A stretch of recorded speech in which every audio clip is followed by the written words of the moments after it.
Now, the world of infant nutrition can sometimes be difficult to navigate for new and expecting parents and caregivers, but grandparents and other family members can be a great support to offer a break. But it's best to know the latest when it comes to infant nutrition. So here to tell us more is registered dietitian and lactation consultant Brittany Brown to help us understand a little bit more about infant nutrition. First of all, good morning. Thanks for coming in. Thank you so much for having me today. It's great to be here. It is great to have you here because so many people, if they've got a new baby in their life, they're going to want to know more about infant nutrition. What is it that you do? Yeah, oh, great question. So I feel like I'm a jack of all trades in some ways.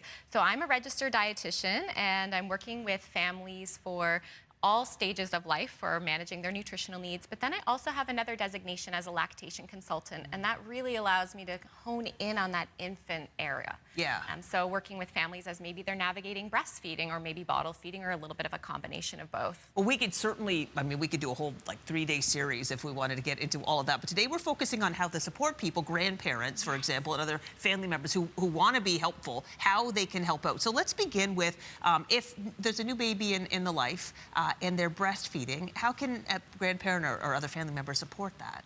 Yeah, that's such a great question. So I think it's really important that grandparents are starting to ask questions of their own children of what maybe they want to do for feeding their baby. So a lot might have changed since grandparents had babies, right? It could be that they relied more specifically on bottle feeding, whereas now I'm noticing trends of more families looking to breastfeeding and combination feeding, maybe some bottle feeding in the mix. So just having those really clear discussions and conversations about what the family is looking towards is really important. And then, of course, having opportunities to support in between. So maybe you're taking some of the load off by making snacks, or you're preparing some freezer meals or things like that. That is true.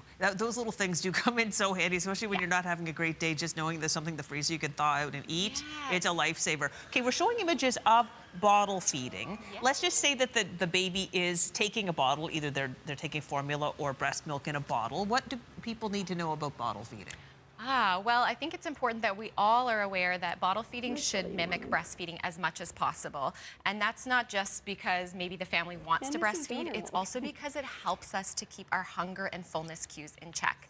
And we know that's a really important part of being human, is that we're not overeating and that we're just responding to our body's natural cues. So keeping breastfeeding is similar to bottle feeding is similar to breastfeeding would be what I would recommend. And I've brought my friend Jasmine here. So this is Jasmine's first TV debut, and she's pretty excited about it.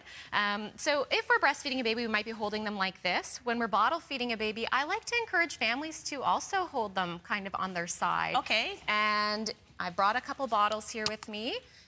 Maybe looking at having the bottle on its side as well. And interesting. This is probably pretty different than what we're seeing in a lot of television shows.